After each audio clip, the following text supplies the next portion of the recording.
8, faltam 6 minutos para as 8. Programa Dário de Paula. Entrevista.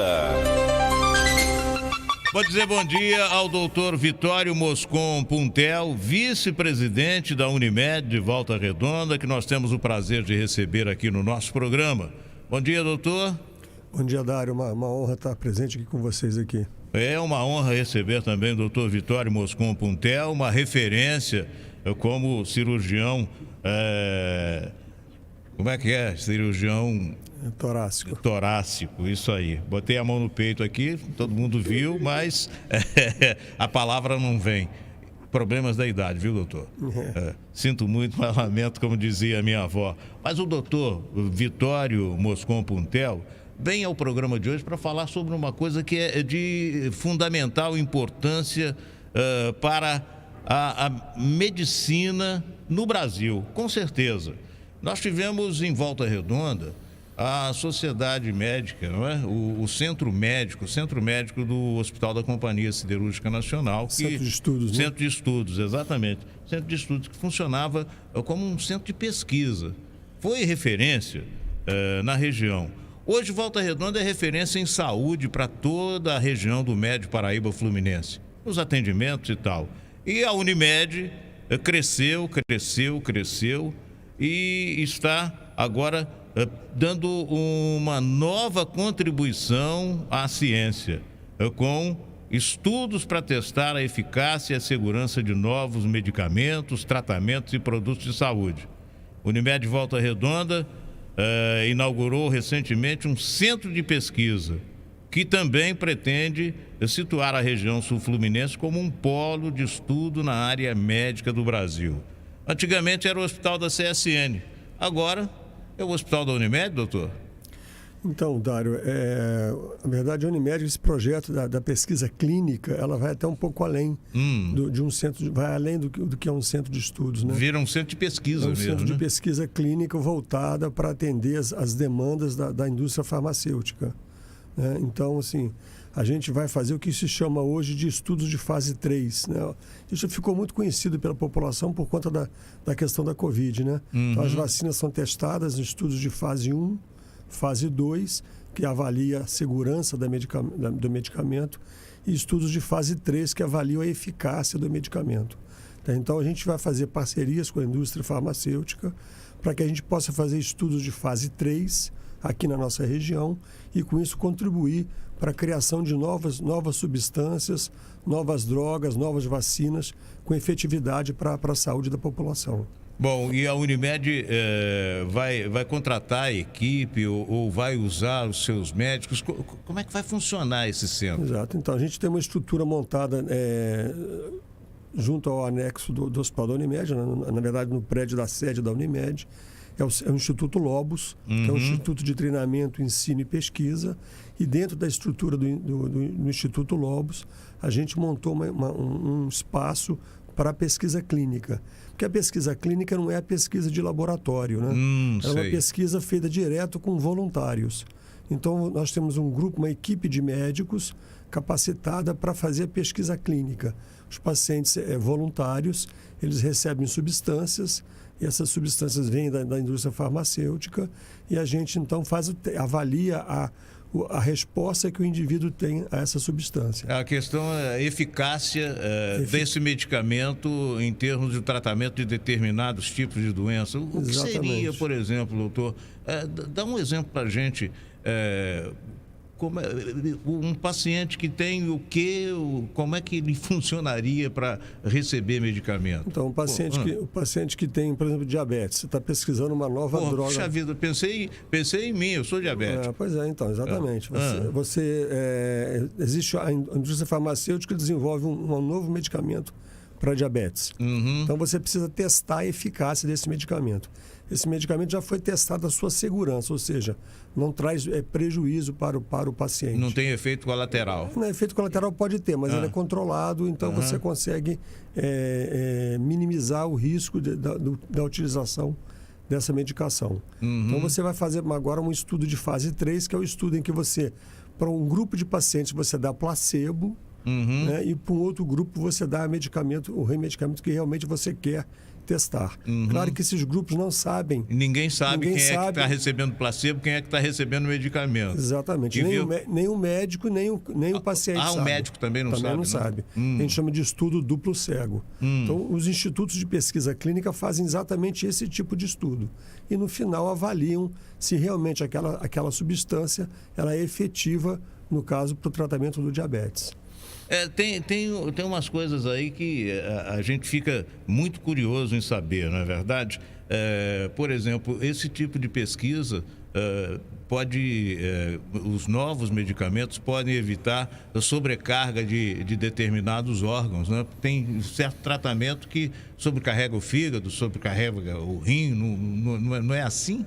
Exatamente. Então, os estudos de fase 3 também avaliam esse tipo de situação, né? Então, o paciente é acompanhado ao longo de um período grande e faz uma série de exames para acompanhar a resposta ao medicamento e saber se algum efeito colateral aconteceu. Eu me lembro que eu conheço muitas pessoas que têm problema de asma.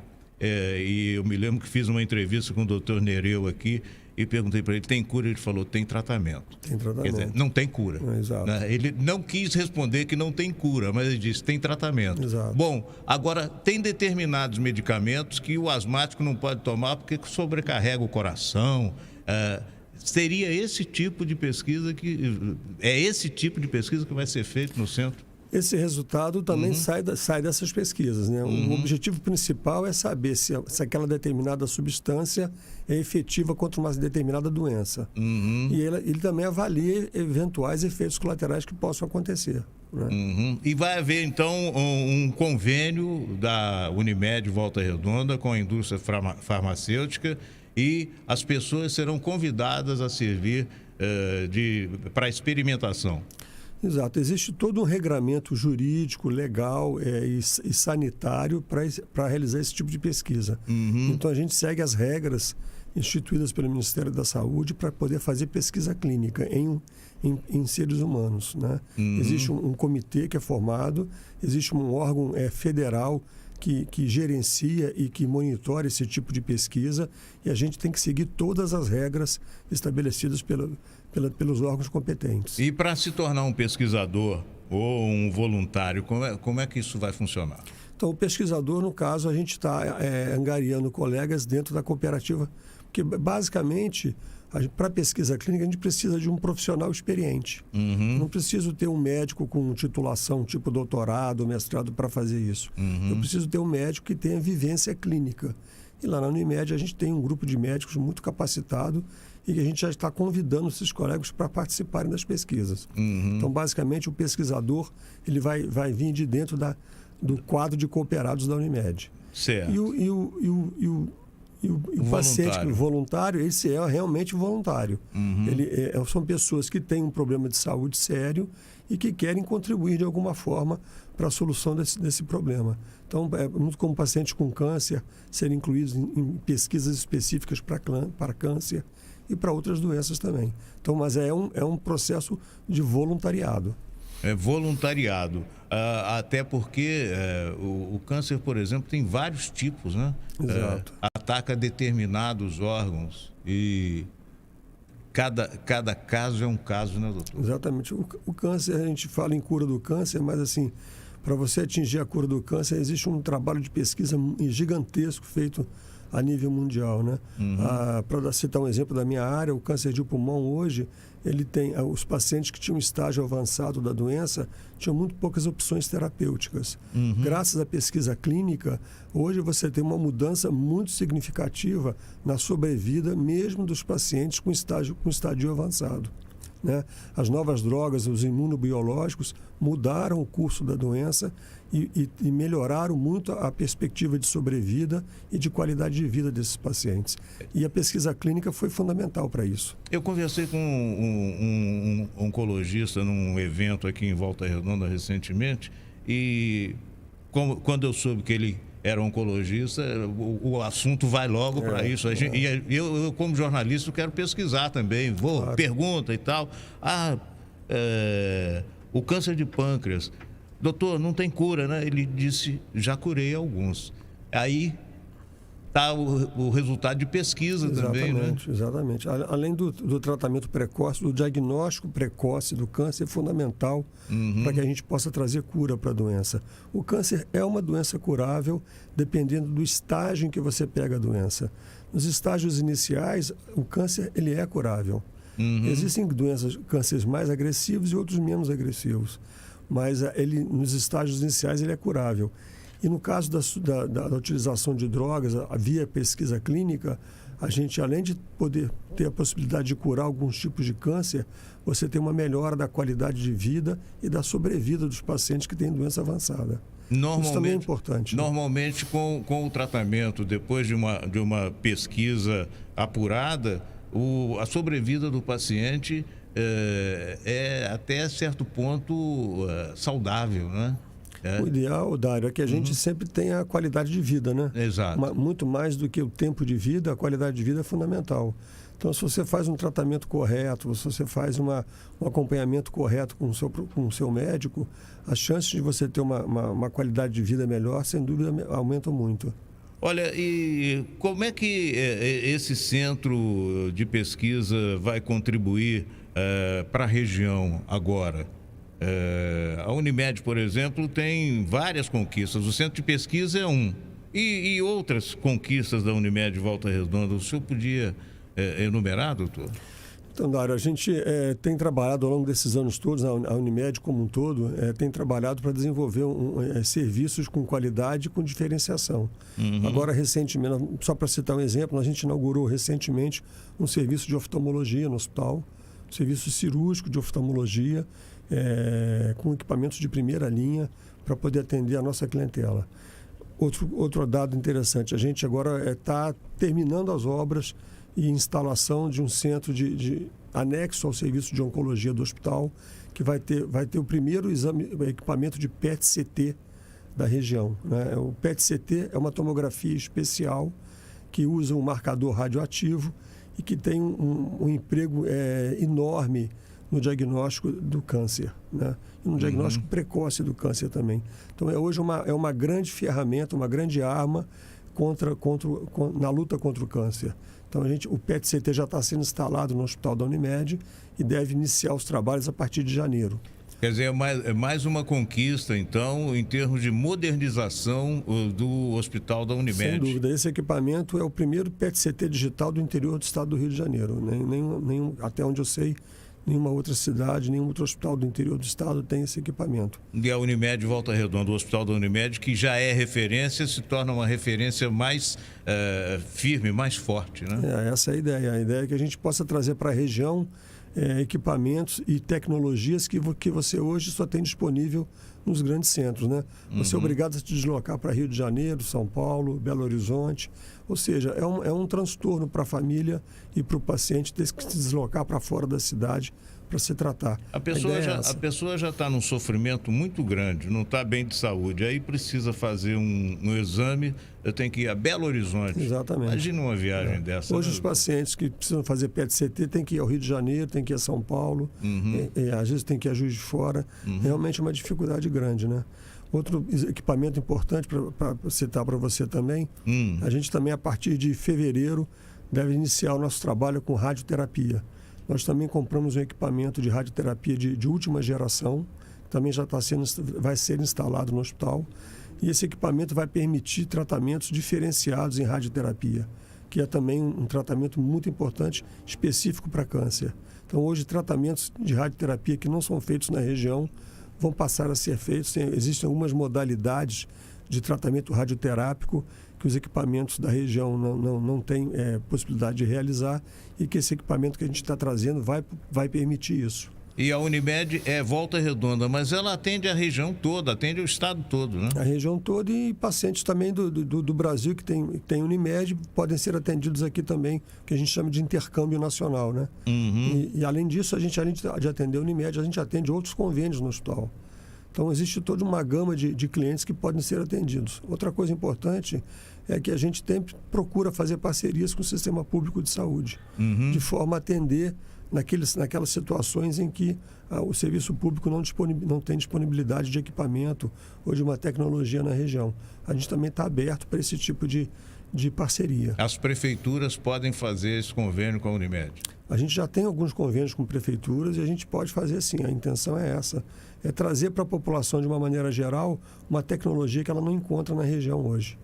Olha, gente, são 8h09, hora do café favorito. Esse é o Dr. Vitório Moscon Puntel. O Dr. Vitório é o vice-presidente da Unimed de Volta Redonda e veio falar sobre o centro de pesquisa recentemente inaugurado em Volta Redonda, na sede da Unimed, na rodovia dos Metalúrgicos. Eu queria que o Dr. Vitório destacasse também como diferencial da Unimed, da cooperativa, sucesso, a viabilização de todas essas ações durante essa fase de pandemia, doutor.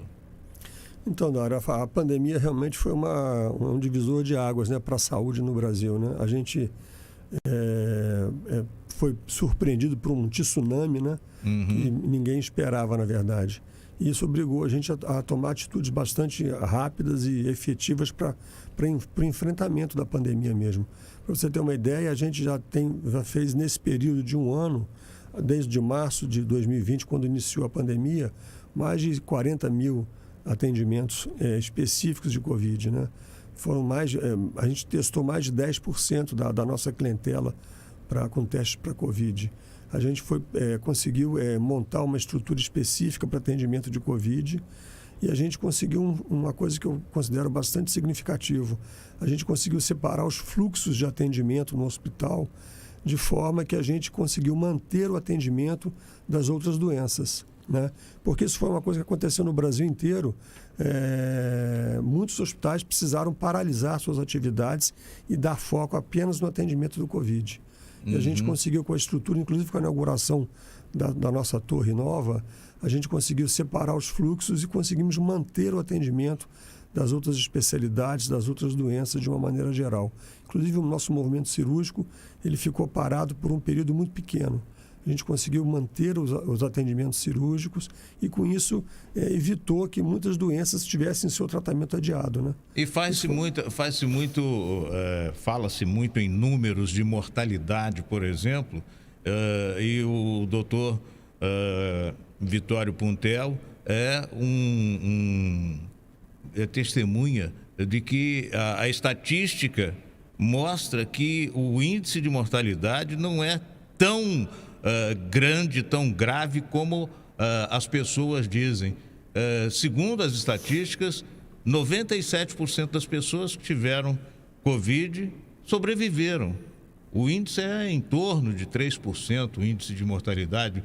O senhor confirma esse tipo de estatística, doutor? Quando você joga para a população geral, o índice de mortalidade não é tão alto assim, então em torno de 2%.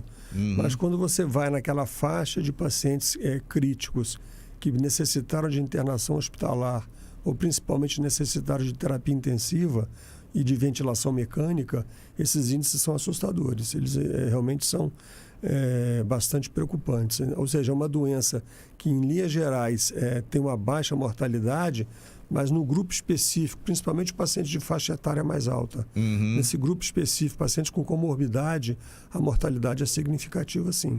No índice geral, fica por aí. Então, 98% das pessoas em todo o país que tiveram Covid-19 estão vivas, estão bem, estão entre nós. Agora, quem tinha comorbidade, que precisou de unidade de terapia intensiva e ventilação mecânica, quem chegou a esse espaço, aí o risco infelizmente, o risco é maior.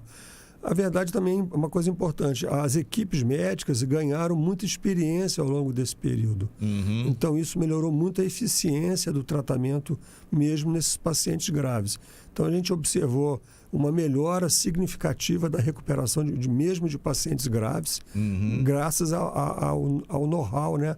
A qualidade do tratamento das equipes de saúde. E essa evolução é sentida, a gente conhece histórias de pessoas que ficaram 90 dias com ventilação mecânica, sei lá. Exato. Como é que chama? Intubação, traqueostomia. Exatamente. Exato. 90 dias entubados e sobreviveram. Exatamente. Dizer, são verdadeiros guerreiros, né? Verdadeiros guerreiros. Exato. Também os médicos que trataram dessa gente. As equipes de saúde, como médicos, enfermeiros, fisioterapeutas. Ou seja, a Covid foi uma doença que tem exigido um trabalho de equipe muito grande e uma coordenação de trabalho de equipe muito grande. Essa coordenação entre médicos, enfermeiros, fisioterapeutas, nutricionistas, enfim, todos os profissionais de saúde, isso fez muita diferença. Isso foi um ensinamento muito grande para todos nós, né? O trabalho em equipe é fundamental para enfrentar esse tipo de situação. O senhor acredita que a tempestade já passou, não? Está passando? Eu acho que as coisas estão melhorando muito, graças à vacinação. Acho que a coisa está chegando num ponto. Eu acredito que a partir do primeiro semestre do ano que vem, a gente tem uma situação bastante tranquila. Já melhorou muito em termos de hospital, os índices de internação, os índices de pacientes que necessitam de CTI reduziu bastante, de forma que hoje a gente está mais ou menos tranquilo com relação a isso. Bom, a vacinação está chegando ao final, por exemplo, em Volta Redonda, hoje tem um mutirão na Ilha São João, de primeira, segunda e terceira doses. O objetivo da Prefeitura, da Secretaria de Saúde, qual é? É avançar para encerrar essa questão Exato. da vacinação. O que é que a gente pode dizer para as pessoas que não querem ser vacinadas, doutor? Olha, eu como médico, eu diria que vacine-se. Vacinação vacina é uma estratégia do século XVIII, né? A primeira vacina foi inventada no século XVIII. Tem 200 anos de história de vacina, né? A gente nunca questionou vacina. A gente sempre se vacinou ao longo da vida. E um dos fatores que melhoraram a sobrevida do ser humano é a estratégia de vacinação. A gente tem, por exemplo, o exemplo da vacina Sabin, né? Exatamente. Que erradicou a paralisia infantil, a poliomielite no Brasil. Exatamente. No mundo, né? No mundo. Varíola foi a primeira. A primeira vacina do mundo foi contra a varíola. A varíola é uma doença erradicada há muitos anos, né? Então, assim, a gente respeita a opinião de cada um, mas, assim, vacina é uma estratégia científica mais do que comprovada, né? Claro que as vacinas para a Covid elas foram criadas num tempo recorde. As vacinas, em média, elas demoram em torno de 10 anos de pesquisa clínica para se tornarem efetivas e comercializadas.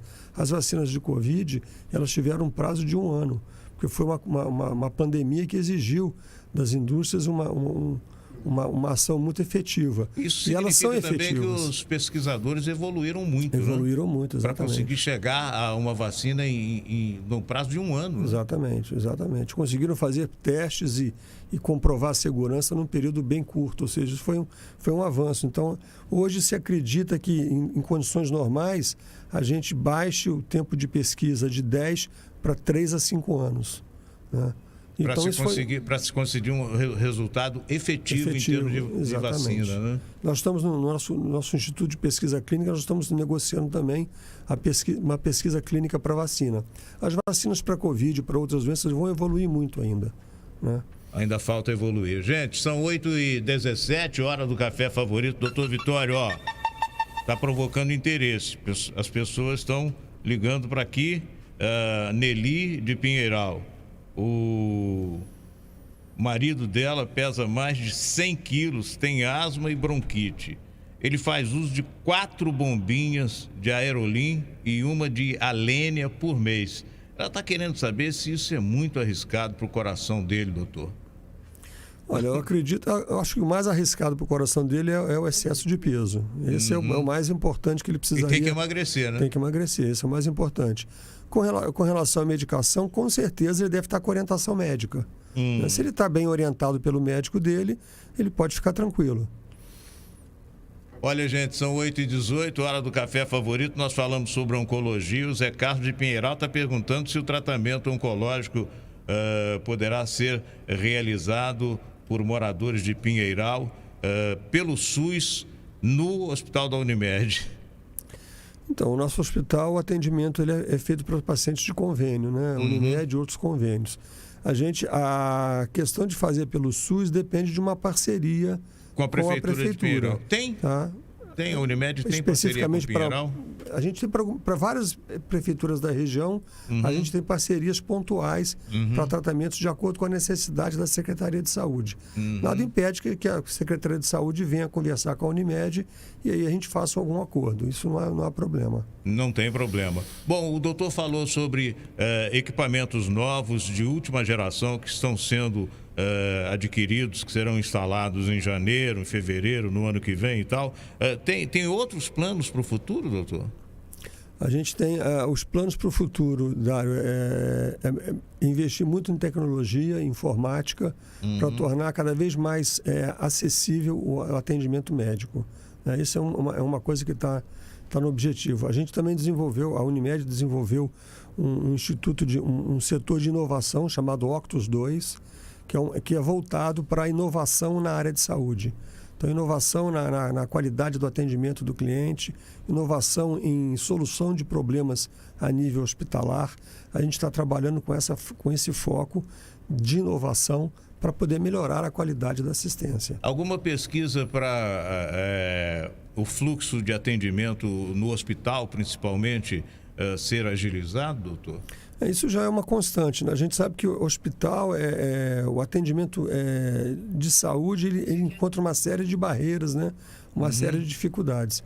Então, a questão de fluxo é uma questão que é diariamente estudada no hospital. A gente tem correção de muitos problemas, sempre aparece um problema novo, mas na medida que os problemas vão aparecendo, a gente vai trabalhando para poder solucionar. Os problemas não acabam nunca, né? Nunca. Mas é normal, aparecendo, né? E tal, né? Mas enquanto tem problema, a gente tem trabalho para solucionar. Faz, né? Parte da vida, né? Faz parte da vida. Tem um meme aí no WhatsApp que diz o seguinte: eu estou autorizado em dezembro a realizar uma confraternização com 20 pessoas sem problemas. O problema é encontrar 20 pessoas sem problemas para a festa de Natal. Faz parte. Isso aí. Doutor, que prazer recebê-lo aqui. Obrigado. Nós temos um prazer muito grande de receber o doutor Vitório, que é um vitorioso médico, cirurgião torácico, que tem prestado relevantes serviços a essa população da região sul do estado, da região do Médio Paraíba Fluminense. O senhor continua no Hospital São João Batista, doutor? Continuo trabalhando lá. Me lembro que na crise do governo passado, aí, de IOS, SAMUCA, falta de pagamento, etc., eu ouvi uma pessoa dizer: vamos perder uma das referências em cirurgia torácica do Brasil. O Hospital São João Batista não perdeu esse profissional. Obrigado pelo elogio, mas o hospital está retomando. A gente já sente uma diferença enorme no hospital, na agilidade, na efetividade. Acho que as coisas agora vão voltar nos eixos e o hospital vai voltar a ter o atendimento que tinha no passado, né? O sistema público em Volta Redonda era uma referência na região e no país. Eu acho que a gente vai voltar a ter isso. Isso vai voltar, né? Vai. E enquanto isso, a Unimed está igual o Atlético Mineiro, né? Disparada na frente, né? A gente trabalha para... o que eu costumo falar, a Unimed, ela depende dos seus clientes para se manter viva. Então, a gente tem que procurar dar o melhor para o nosso cliente para que a gente continue com uma empresa sustentável ao longo do tempo, né? Mas a Unimed se transformou numa referência nacional, né? Lá de Volta Redonda. Impressionante, né? Inclusive, o Luiz Paulo foi agora para a Central Unimed, né? O presidente lá. Exato. A liderança do Luiz Paulo nesses últimos 20 anos fez a diferença na Unimed, né? E isso, o sistema Unimed percebeu isso e puxou ele para poder ajudar o sistema a se manter vivo. O sistema Unimed tem 50 anos. Mas ele teve mérito de criar uma boa equipe, manter uma boa equipe, e essa boa equipe está tocando, né? Sem dúvida. A liderança tem que saber montar a equipe, né? Eu me lembro que a Maria Silva, que foi presidente da CSN, disse que a questão dela não era competência, a questão dela era que ela sabia montar a equipe. Exatamente. É fundamental. É igual futebol, né? Futebol, se não for trabalho coletivo, não vai para frente, né? Ninguém faz nada sozinho, né? Exatamente. Isso é. Doutor Vitório Pontel, grande abraço, muito obrigado. Foi um prazer muito grande recebê-lo aqui. Espero que essa oportunidade tenha continuidade. Vamos trazê-lo de novo aqui. Sem dúvida, prazer. O senhor tem muita coisa para ensinar, não é verdade? Obrigado. Tem muita coisa para dizer. Para aprender também, né? Para aprender também. O senhor está formado há quanto tempo? Eu, esse ano, tenho 36 anos de formado. 36 anos. É muita experiência, né? Não são 36 bastante. Dias, né, doutor? Já tem bastante cabelo branco, né? A gente estava comentando aqui, antes do doutor Vitório entrar no ar, que o Centro de Estudos do Hospital da CSN foi referência. Exato. E a gente estava lembrando de nomes famosos de Volta Redonda que deram uma contribuição importante, muito importante, e o doutor acompanhou essa gente como estudante, né? Eu tive a honra de frequentar o Hospital da CSN. Sou formado lá, minha residência médica em cirurgia geral foi no Hospital da CSN. E a gente tem, assim... a gente teve grandes médicos. Foi a FOA, né? Foi a FOA, formei na FOA em 1985. Ainda era aqui em cima do posto de gasolina, aqui na Terrada. Me lembro da faculdade em cima do posto, que o posto nem existe mais. Exatamente. Hoje é o Sebrae, né? Exatamente. Mas, assim, uma grande escola, né? E o Hospital da CSN foi uma grande escola. Eu tive a honra de ter contato com grandes médicos. E essa história está até sendo preservada hoje em dia, né? Por um colega nosso, Paulo Franco, que criou um site de homenagem a profissionais da área de saúde. E, assim, acho que a gente tem que trazer esse legado e fazer com que esse legado continue na cidade, né? Com certeza. Vamos lá. Muito obrigado, doutor Vitório. Agora está encerrado mesmo o nosso papo por hoje, hein? Tá por bom, hoje. Tá joia. Vamos voltar. Falou, um abraço. A cidade inteira está ligada no programa Dário de Paula. Aproveite o Festival de Seminovos da